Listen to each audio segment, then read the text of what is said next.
Hey everyone, welcome back. It's Gabriel Menchaca. My wife Vanessa is here with me. Hello. And we're continuing in what we're talking about as far as our life as missionaries. This podcast specifically is about raising kids abroad. And one of the way I kind of frame it is with the question, are missionary kids part of a third culture?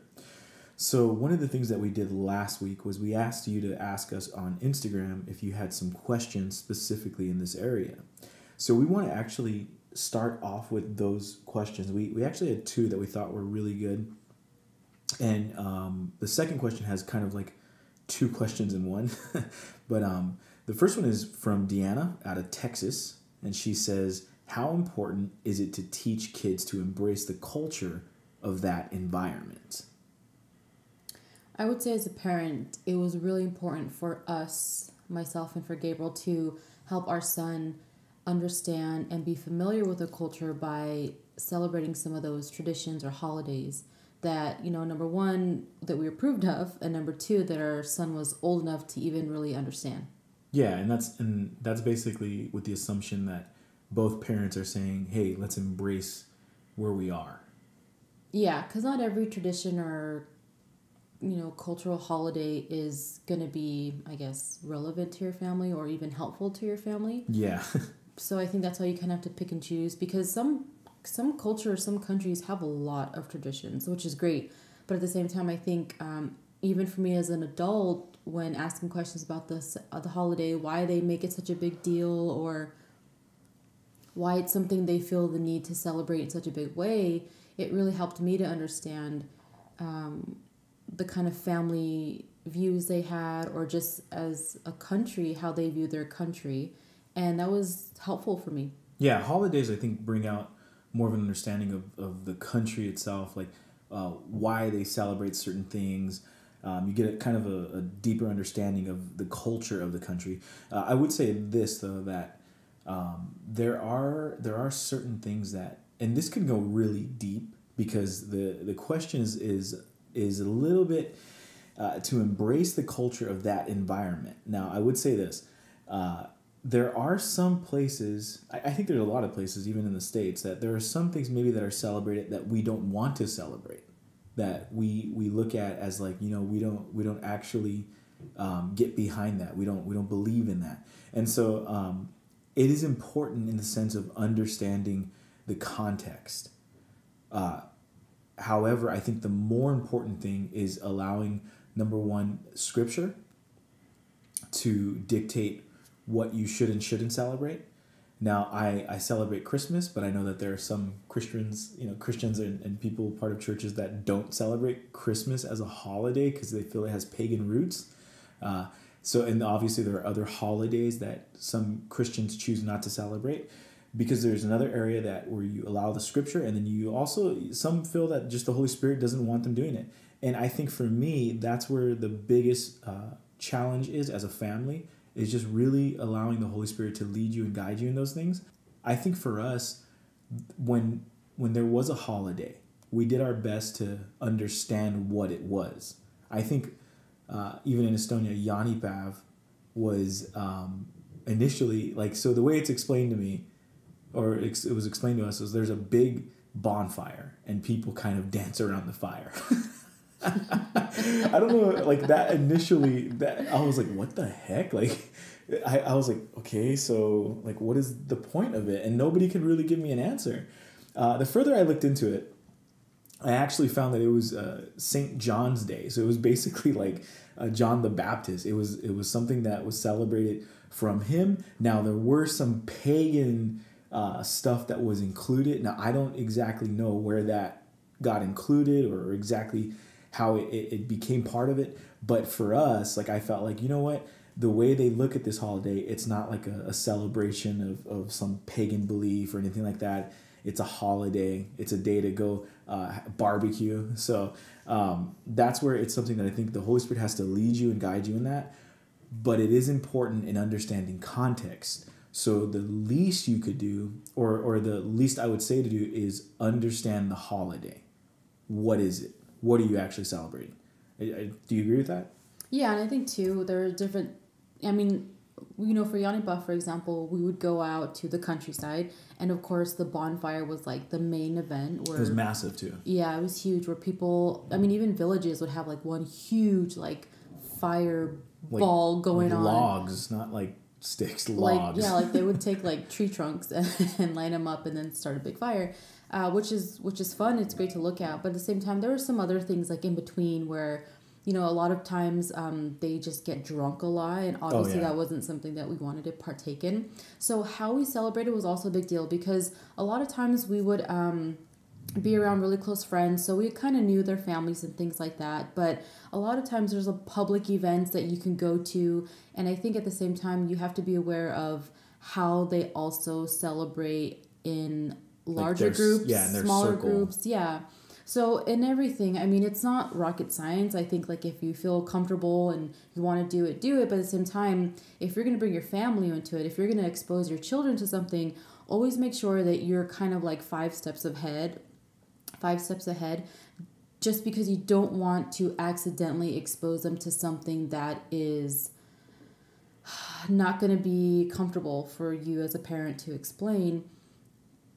And I think at the same time, pick and choose, and don't be afraid to say no to certain people if you say, I'm just not comfortable if I celebrate it over there, or whatever the case may be. Yeah, so overall, embracing the culture of the environment, I think, is a good thing, especially if you are there long-term as a missionary, because you begin to understand it from like a completely different perspective as an American. And that's really one of the biggest things you want to do, is kind of understand it from the perspective of a local. So moving on. So we got another question, and this is Jackie from California. She says, medicine you trust versus medicine there. You can do that, because I think... Okay.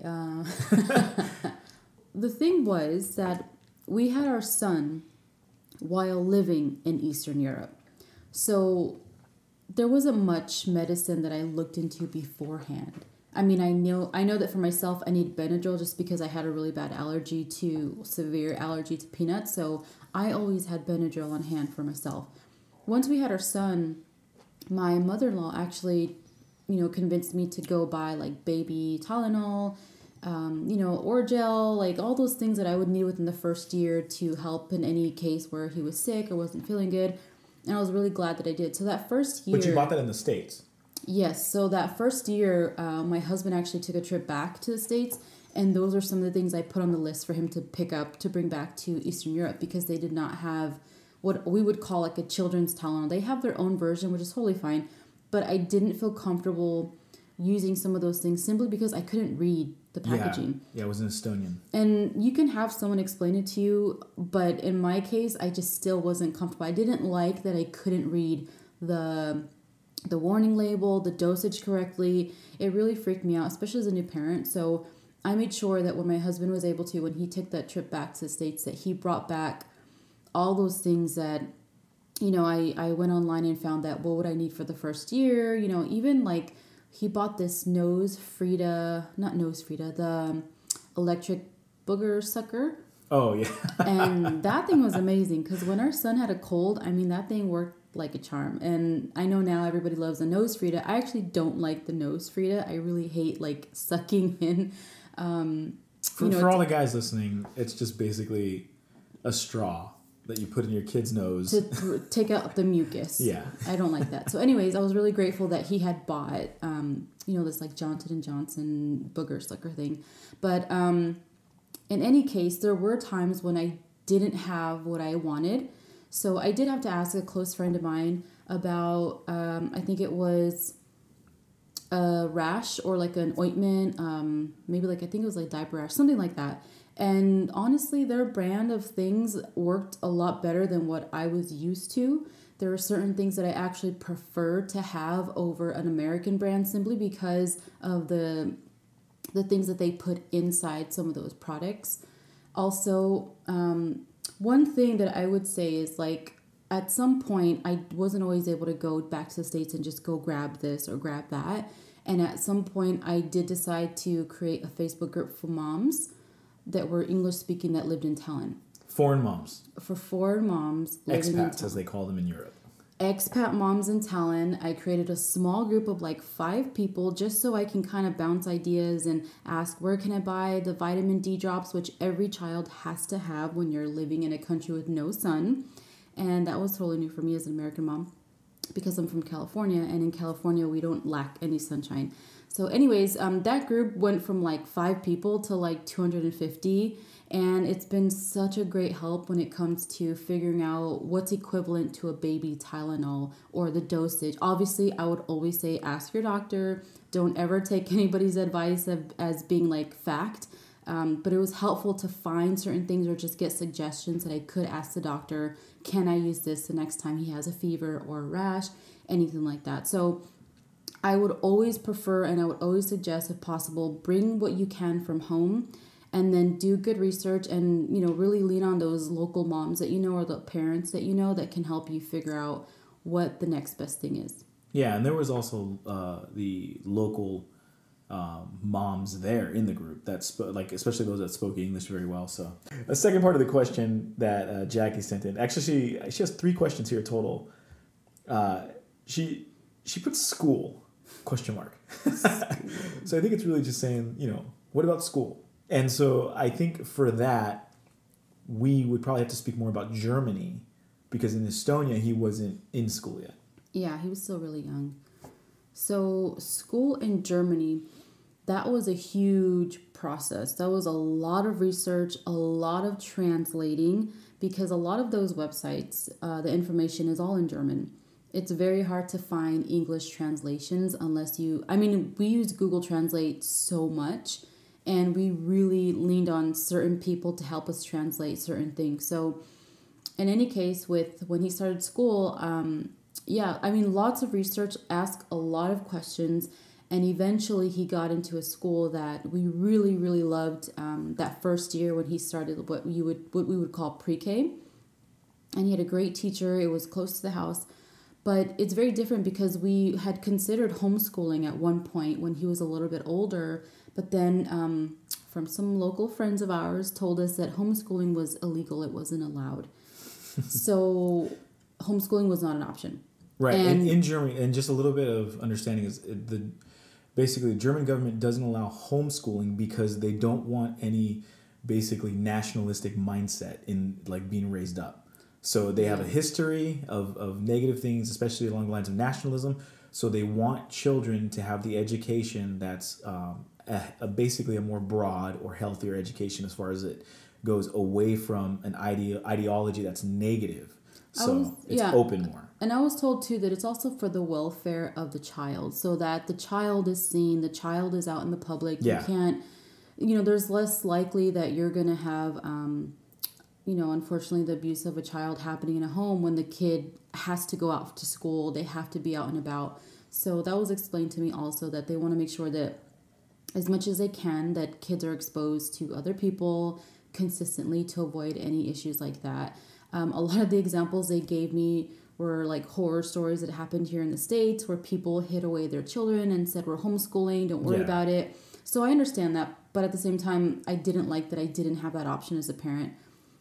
But in any case, it was very stressful because I'm trying to find what school is okay, what district does it matter, what kind of teacher, will they speak English, and what then kind of finding school. out you have to apply. Yeah, you have to apply for every school. They have to accept you. Some schools are looking specifically for certain children. So some of them put out advertisements. We want a 4 to 5 year old male that speaks English. Yeah, they need the right ratio. Yeah, and then too, the whole Montessori, and they even have like this forest kindergarten where you drop off your kid in the forest with the teacher and the other classmates, and they pretty much spend all day like out and about, and it's great. I think like when you have a family that's really adventurous or you're just constantly outside, it's great. But that was also another option for preschool, and then just really but like even if it's like raining. Yeah, I mean it's like an all weather. Yeah, it's like an all weather school. Yeah. So it's very different. Quick question to throw you off. What's better, German school or American school? Go. 1, 2, 3, go. I don't know yet. Pick one. 1, 2, 3, go. I don't know yet. All right, pre-K. Pick one. 1, 2, 3, go. I can't say. 1, 2, 3, go. I can't say. Okay, keep going. School overall. So overall, it is stressful to figure it out if you do not know German. If you know German, you're not going to have the same roadblocks that we had trying to figure out where to put our son in school and how to apply and checking, our account to see if anybody's accepted him.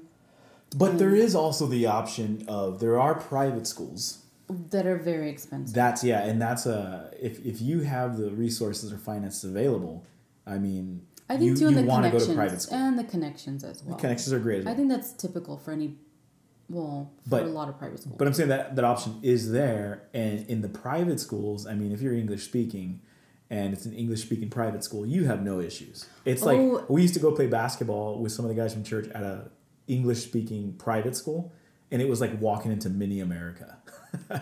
Everyone there spoke English. All the signage was in English. If you needed help, you could ask anybody working there. Even if they were German, they spoke very good English. So there is that option. But again, it's a different type of setup. You're going to have to pay a lot more. And then we learned that, obviously now that he was in school, we kind of looked into the future, middle school, high school, things like that. And we learned that around the age, I think it was like 12 or 13, once they leave middle school, the teacher will recommend for them to go to a specific type of high school. And the high school basically defines what type of job you're going to have when you're older. And this is Germany. So this is in Germany, and I don't know if this is like the whole country of Germany or maybe just specific states in Germany. So we were in Hessen. So this is explained to us by a British family that was there. She said that by the time their kid is 12 or 13, that the teacher will recommend where they go. And at that point, it kind of sets them on a specific path towards a certain job that they'll have kind of for the rest of their life. Yeah, and either blue collar or white collar. Yeah, and it's really interesting because I asked her, like, what if you don't agree? What if your child wants to be a musician, but the teacher's recommending type of engineering high school? And she said you really have to fight against it to get your kid out of the recommendation and into where you want them to be, or even where the child wants to be. And she said it's not a normal thing that a parent would disagree, but in any case, they kind of recommend where they're going to go to high school, which I thought was really interesting. And I might be saying this totally wrong, or this, like I said, is probably not all of Germany, but this was explained to us when I was asking questions about my son, eventually after middle school, high school, how that works. So I thought that was really interesting. I guess it could be a good thing and a bad thing. I don't know. I guess when you're in that situation, and it differs. I think just as an American, it just makes you feel like I don't want the government telling me or telling my child what to be. Yeah. So that was weird for us. But that's the school system. That's how they do it. And I'm sure there's a lot more to that. Yeah. Yeah, we never got that far. Now, I would say I did like that they were very much into teaching them independence. Yeah. That was awesome because he would get there, he would have to take his shoes that he, walked to school in, and take off those and put on the school slippers. Mm-hmm. And then Hausschuhe. Hausschuhe. And then basically, it was kind of cool because if he wanted water, it wasn't like someone went and got him water. They had a little cup set up. He had a toothbrush at the school. They had the restrooms were like the little dude size. So it was just really cool to see him go and kind of be an independent little kid. That was really awesome. Okay, so now the third part of Jackie's question: what were the biggest stressors? So what caused the most stress as parents? You can go ahead and answer first. For me, the most stressful thing was simply just not knowing the language. Because obviously going to the market, going to the park, things like that, you do need to be able to communicate with anybody that you're going to be interacting with. And because I couldn't do that, it was difficult for me to get the things that I needed or figure out which was baking powder versus baking soda. And you rely on people a lot, and that's stressful when you can't really communicate those things. And as a parent, you can't do that for your child. You can't explain to someone what your child wants because the both of you can't communicate in German. So in all the different ways that it's stressful to be in a foreign country, when you don't know the language, that, I think, for me, that topped everything. Yeah, and I think that is a big lesson to learn, that if you're moving into a country do your best ahead of time to learn the language, it is so much easier. I think as far as I go, for a big stress as a parent, I think I don't think I was too stressed out as a parent. There were other things, but nothing specifically with, our son, and school. I think overall it was pretty easy for me. I think we were both kind of like, at times it could be stressful dealing with school things. Yeah, school. I think that was the biggest challenge, and it was mainly just because of the communication. Yeah, we couldn't really speak to his teacher. And I think for everybody to understand, we were working in an international community, so we spoke English 90%, 95% of the time that we were there. Everything was in English. So, even when I preached, it was in English. When we had meetings, all English. So, school, yeah, obviously, because the majority of the stuff is in German. So, yeah, I think the biggest stress as a parent was definitely surrounding the schooling. Yeah, because you're trying to plan something for your kid, and you don't understand how to do that. And your kids, our son, he didn't speak German in the very beginning. So he also kind of was like relying on us to take care of certain things. And when you can, it's hard, and it kind of tests your patience in that area. But I will say that, by the end of our time there in Germany, our son spoke German really well, and he was very confident in that, and we're very proud of him that he was able to do that, as stressful as it was for all of us at times. He really did a great job in just learning and absorbing that language. Yeah, he did. Okay, so moving into a little bit different area now. We answered 2 questions, and we appreciate those questions, man. Appreciate you guys listening, and hopefully, like I said, this helps you to understand it in the context of if you're planning to move into an international ministry or go into some sort of missions full time. This hopefully helps you. Now, the question that I put out was on the title of this: are missionary kids part of a third culture?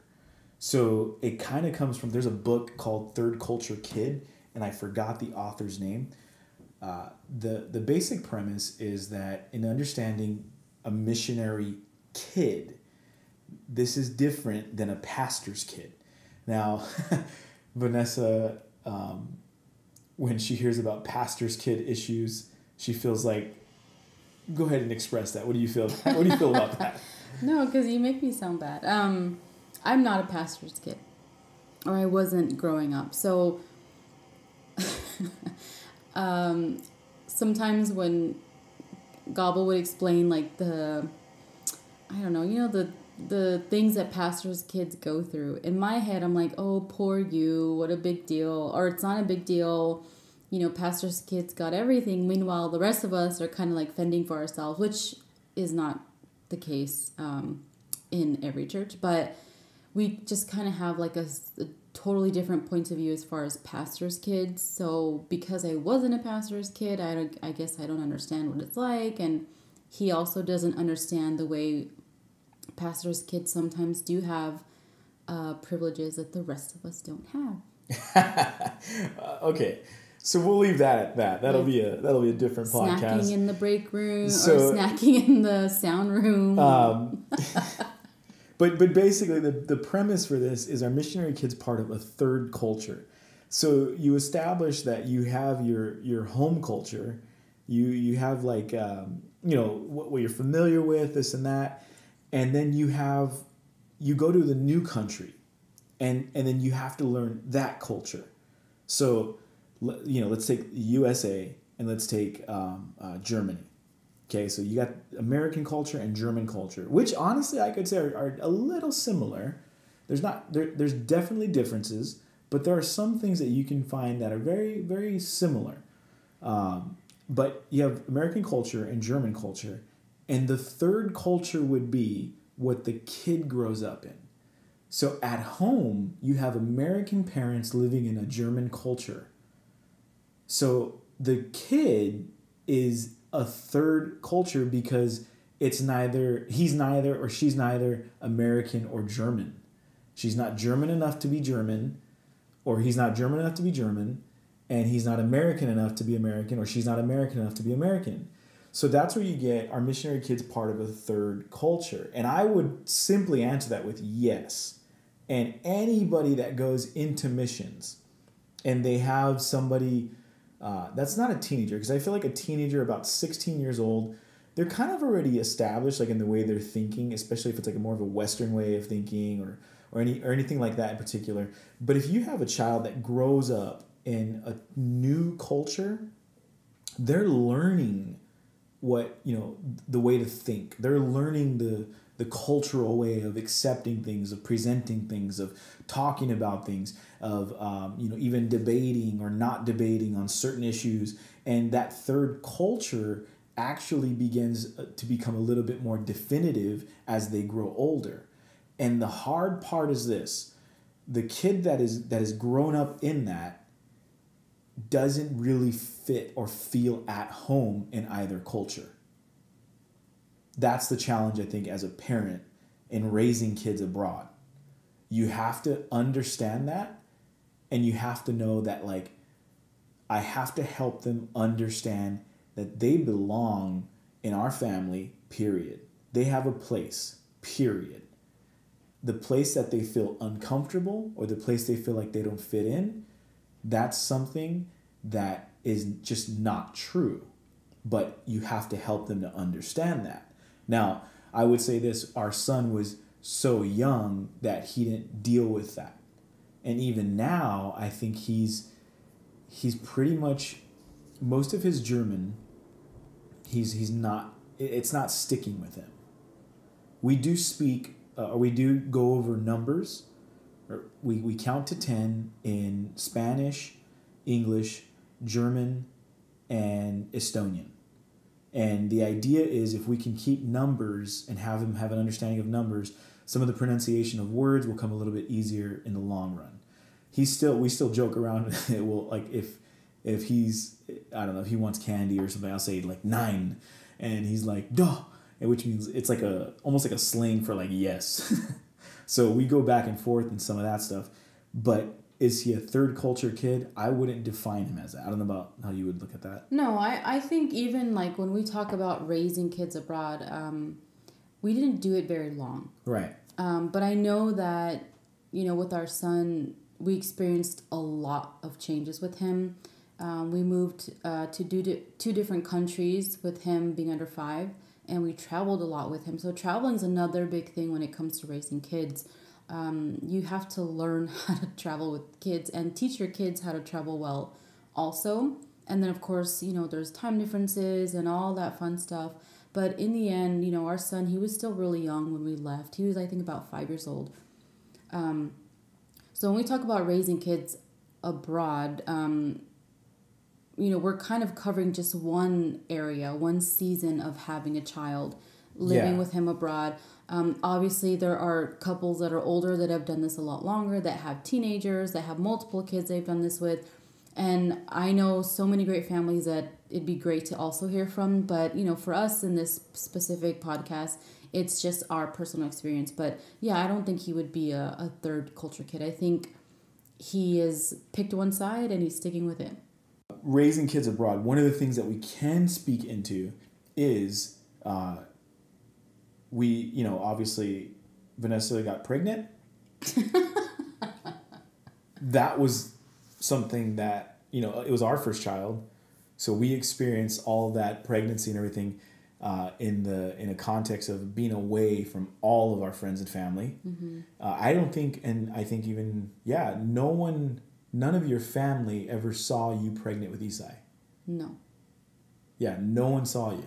The only way they saw you was through pictures and online. Mm-hmm, yeah. And then, obviously the birth at the hospital in Tallinn, the experience of all of that stuff was pretty interesting. I think for Americans, I think one of the coolest things was that the midwife that would be like $5,000 here was only like 300 euros, I think.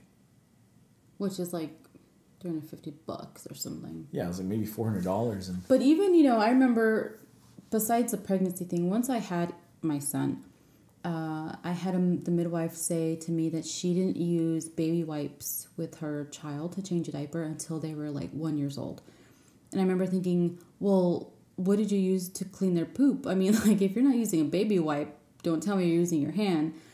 And they introduced to me the sink method, where you rinse your baby's bottom in the sink, pat it dry, and put the diaper back on. Or, but under 1 year old. Yes, under 1 year old. Obviously, yeah. Under one. And honestly, though, or even like don't 6 hate months. on the method, man. I actually really loved that method. I didn't, because it was hard for me to put him on my arm where I felt comfortable to put him under the water. I don't know. I think I left a lot of that up to Gabo to do because his arm was obviously bigger than mine.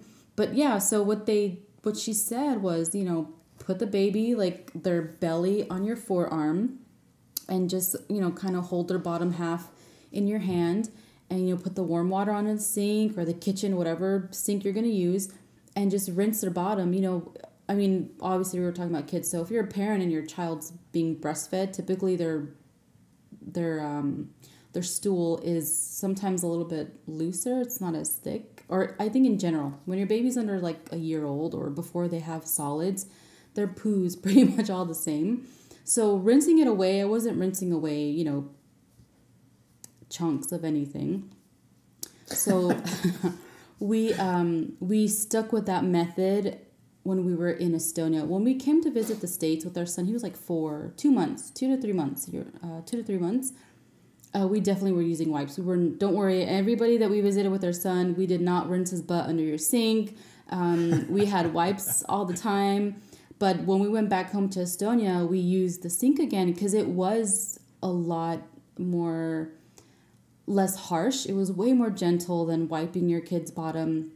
I don't think he ever got a diaper rash. So that was something we actually really liked to do. And then also taking naps outside when it's like negative 10 degrees outside. It was, I mean, everybody does it. Celsius, though. Negative 10 Celsius. Everybody does it. Most people do it. You'll see strollers outside, you know, these like big bassinet prams.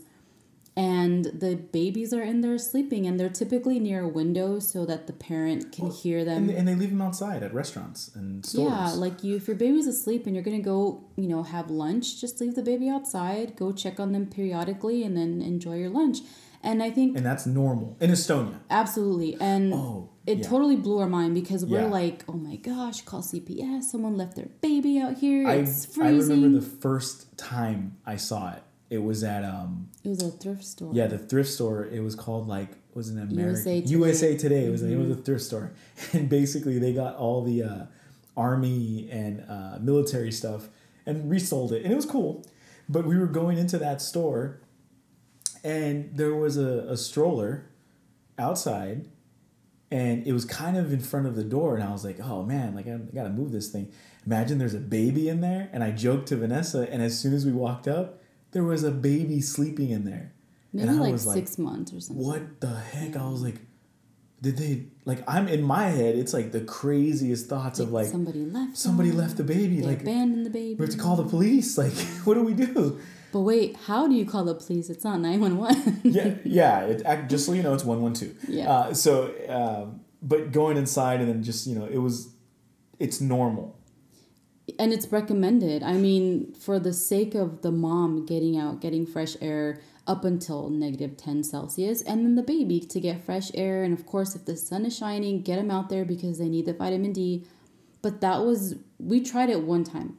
We went walking. It was like probably 3 in the afternoon, but it was like pitch black outside because the winters there are just mostly dark. And of course, there's snow everywhere, which is really great. But I think we walked near like a little outdoor shopping kind of place. And I mean, the whole front part of the shop was glass, so we can obviously see outside. So we left our son. He was asleep. We left him in his big old pram outside in the snow. He obviously had like a winter suit on and all that. And we were inside the store alone, you know, without him for like 5 minutes. And then we were like ran back outside because it was too weird. It is so weird. It just feels like someone's going to snatch this baby. But that wasn't normal. It was our fear. Yeah, as an American, I think people kidnapping kids is way more, it's such a higher probability than it is in the area we were living. If anything, they kind of laughed at when I mentioned, like, what if someone takes my baby? They were like, no one does that. And I don't know what it's like now, but at the time, it really was not a common thing. But I would say this too, Estonia and Germany, Tallinn and Frankfurt were two very different cities. Oh, yeah, absolutely. On top of that, I am super, like... I would not leave our baby outside in Germany. Oh, no, not at all. But I would say that I thought, now living, back in the States, I kind of actually look at Estonia and think, like, and especially in Tallinn, and think that's a great city for a family. Because the culture is very receptive and warm to kids. Yes, like the restaurants is one thing I really loved. You can go to like, I don't know, I'm going to say Olive Garden because it just popped in my head. Imagine going to Olive Garden, okay?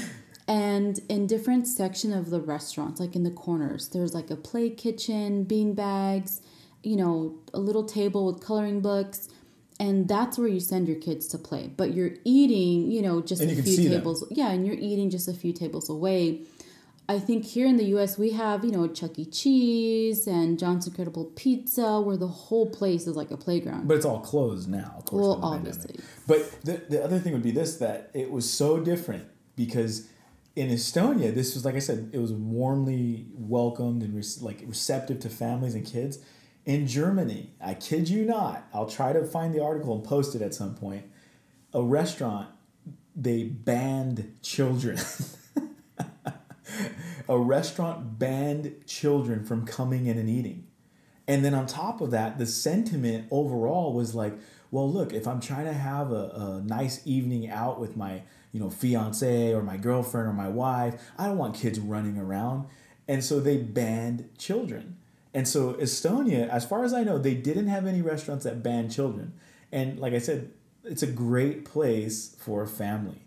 And I think the experience of having our son being born in Tallinn and us being able to be like a family of three, and still maintain like a social life, like going out and being part of the city, like being part of the city. Yeah, and also, when it came to like indoor playgrounds, I know we also have that, which is great. But Estonia does it on a different level. I think the ones that I visited, they were smaller and they were a little bit more modern. But I would say that's also because of the winters. Yeah, I mean, when you have winters that last as long as they do, as cold as they are, kids, they got to get out. So they did indoor playgrounds very, very well. I mean, I remember we went to one, it was called Little City. And it literally is a little city. You walk in and it's like a treehouse city. And the amazing thing is that the kids, they're able to run around and it's safe and it's not overcrowded. I mean, they had little like toy car Audis and Mercedes that the kids can drive around the track around the whole little city. So I really loved the time that we spent with our son in Tallinn. It was very easy to get around with him. Public transportation. Some of the trams do have spaces for strollers, just like in Frankfurt. They have spaces for strollers where typically you would put a bike. But I think living in having our son there in just a foreign country in general, there's so many different ways that you can do it. And I would suggest if you're looking into it, if you're concerned or you're scared, there's really no reason, unless you're going to a third world country. I don't know. I have no idea what that would be like. But if you're not, I think your fears can be settled with research and just asking questions. Yeah. And then I think too, like the idea of looking at Estonia and Germany as two obviously different countries, there was pros and cons. Like even some of the transportation, like the public transportation in Tallinn, there was these old trams. And you did not want to get an old tram if you were alone with a stroller. But the same in Frankfurt. Remember the old high trolleys? Yeah, it was the same in Frankfurt. Only steps. But those were rare. Well, not too rare, but it was like 1 out of like 5. They had, mostly newer trams. So in Tallinn, it was like, man, because you had to carry it up by yourself. I remember helping, moms in Tallinn because I would, obviously we had our son.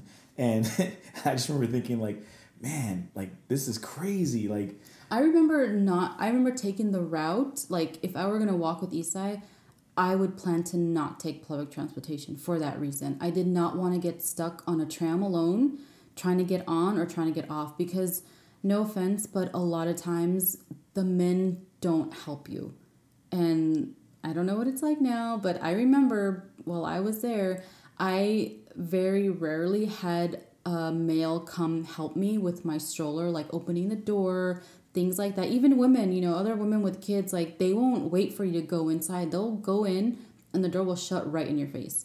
Even if you have a stroller, if you're pregnant, things like that. So as much as it was kid friendly, I think sometimes the mannerisms that I expected as an American, it was not the same, which is fine. I understood it right away, and I was like, okay, I'm opening my own doors, not a problem. But in Germany, it was a little bit more like they paid attention to you. Yes, if they're gonna ignore you, you were gonna know it. I think, almost to a point where I remember I had my son in a stroller. He was probably 3, which obviously, yes, he can walk at 3. But we were going, I think, like an hour outside the city, and then we were going to walk, or I was going to walk. I don't remember. I was by myself. I didn't have my husband with me. And I remember thinking, this is going to be a long journey. I don't want to carry all his snacks in my purse. I want to just have my hands free, just push the stroller. If he gets tired, he can sleep in there, take a nap in there. I'm taking the stroller. And I remember I had one man first tell me in German something I didn't understand. So I said, I'm sorry, I don't speak German. And he said something along the lines of, does your son's legs not work? And I remember thinking, like, is he trying to be funny? Because he's kind of being offensive. And I said, what do you mean? He said, oh, he needs to walk so his legs can get strong. I said, oh, he can walk. And I was like, well, it's none of his business. Like, leave me alone. And then, he's kind of loud. I don't know if he was drunk or not, but he was loud. And he just kept saying things like, you should get him out and he can walk. And I was getting really annoyed because, first of all, I thought this is just, I didn't ask him for his opinion. Second of all, my son can understand the conversation. So my son's kind of like, why is that guy saying I have to get out of the stroller? Mom, why do I have to get out? And I'm like, just, ignore him. And then we get on the tram and the guy gets in, obviously he's going the same direction. So he gets on too and he's trying to have this conversation with me. And at the end of the ride, before he got off, he's like, you're a good mom. I just think you need to let him walk more. And I remember thinking, like, that's none of your business. And in Estonia, I felt the complete opposite. Like, nobody would tell me their opinion. Nobody would say, out of nowhere their opinion, with my personal decisions. Like, people did not do that. I think it was considered even rude if people stopped and even touched your baby. Well, yeah, like, it was just Estonians are very private. They weren't really going out of their way if they didn't have to. And that was fine. That's their culture. I think when we came in, we were just really loud. And and in Germany, it almost felt like if you broke the rule on the tram, I will come up to you and I will tell you that you are not supposed to be sitting there, or you need to give up your seat, or you need to get out and let people get back in. So I feel like Germans are way more outspoken and Estonians were not. So, having a kid there, totally 2 different experiences. Yeah, and I think too, like, in a lot of the basis for, and we're kind of closing up this podcast, and we got a lot more to share specifically on marriage and ministry. But I think in this podcast, like, to kind of close it up, what we're trying to, like I said, give you the experience and insight that we had, which is not like exhaustive. Like, obviously there's so many things that you will go through or that other people will tell you that happened to them. Obviously a lot of different stories, some amazing, awesome things, and some really like, whoa, like concerning things. But going into the mission setting, understand this: your home becomes the base. Your home becomes a place that it is safe. You can have conversations. You can ask. Your kids feel safe. And you have to provide that for them. Mm-hmm. If you're going into missions and you're like, man, I hope, or you're staying in a hotel and constantly moving and not providing, like, some stability, that creates a lot of insecurity. And if you're going to be missional and be effective, you have to make sure your family is in order. You have to make sure your family feels secure and safe, and like, you know that, hey man, if it's going to snow, we're going to have heat. You know, we're going to have the bills taken care of so that the things don't get shut off. You have to make that happen, because your family, in a sense, can become a victim of, I don't want to say like improper planning, but become a victim of just a gung-ho mindset. And what you as parents, what you're trying to do in raising your children in the international setting or raising kids abroad, what you're trying to do is create consistency and safety for your home in a place that allows them to develop in maturity and develop in like general, like a good, healthy worldview based in the Christian context. And you provide that more than anything in the home than they will ever gather anywhere else. So in your home, what goes on at your home is most important. What goes on at the dinner table, what goes on, when you guys are sitting in the living room together talking, if you're not helping, encouraging, saying to your kids, hey, you know what? I know that it's maybe challenging for you right now, but this we'll do this. We'll try to make this happen for you. We'll help you to overcome these obstacles and these challenges. You provide that for them, and I guarantee you this: you will have healthy children, healthy kids that just, number one, know the Lord, love and respect their family, and love and respect other people, and that's a good, healthy family. And I do want to encourage you, in the context of what you do as far as raising children in another country, in an international setting, make sure your home is in order. Make sure that they have a home and a safe place to be. I think whether you're considering going into missions with your kids, or if you're just newlyweds, or you've been married for a while, you don't have kids yet, and you're considering what happens if we get pregnant out there, I think in every area, I have no regrets about having, our son there, raising him for a little bit. Even with our daughter, I got pregnant when we were in Germany. And so half of my pregnancy was spent out there. And in every season, God will equip you as a parent to meet the needs of your kids. And at the same time, obviously, God loves those kids more than you do, more than you know. And I saw firsthand, God's hand over our son in so many different ways that, I couldn't have done. And I think the important thing is also to remember that your kids are capable of things that, you're probably afraid to do. So don't underestimate your child's ability to adapt and to learn and to grow.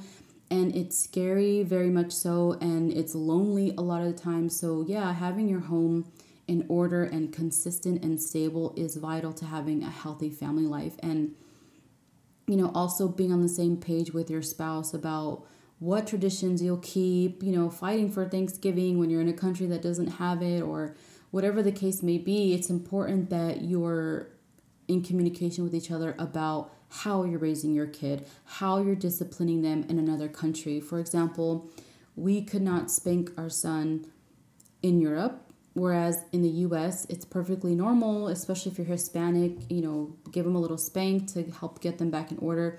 You can't do that in Europe. So working together, my husband and I were like, we need to be on the same page to keep our son in line without, breaking the law. So there's so many different scenarios, but bottom line is that, God will equip you, God will equip your children, and He'll meet all the needs as long as you keep Him first, and that you pray together as a family. You continue to grow in your own walk by yourself, and eventually all those things, they fall into place, and it's a great experience. I loved being able to do that. I loved the experiences that we had. I loved being able to help with the church that was there, and I wouldn't take anything back. I wouldn't redo anything. Yeah. So thank you guys for listening, and we'll be back next week specifically talking about marriage and ministry in the international setting. So we will give some great stories of our marriage and just basically how we went through some, whatever issues, or went through challenges and overcame obstacles. And marriage and ministry and how those things play and interconnect and intertwine with each other in such a huge way. But thank you guys for listening. If you would like to just connect with us online, we'll post our Instagrams in the description. We are private, but go ahead and add us. We'll connect. If you would like to sign up for the church email stuff, nwlachurch.com. And I'm posting sermons there every Sunday. And thank you guys for listening. We'll be back next week.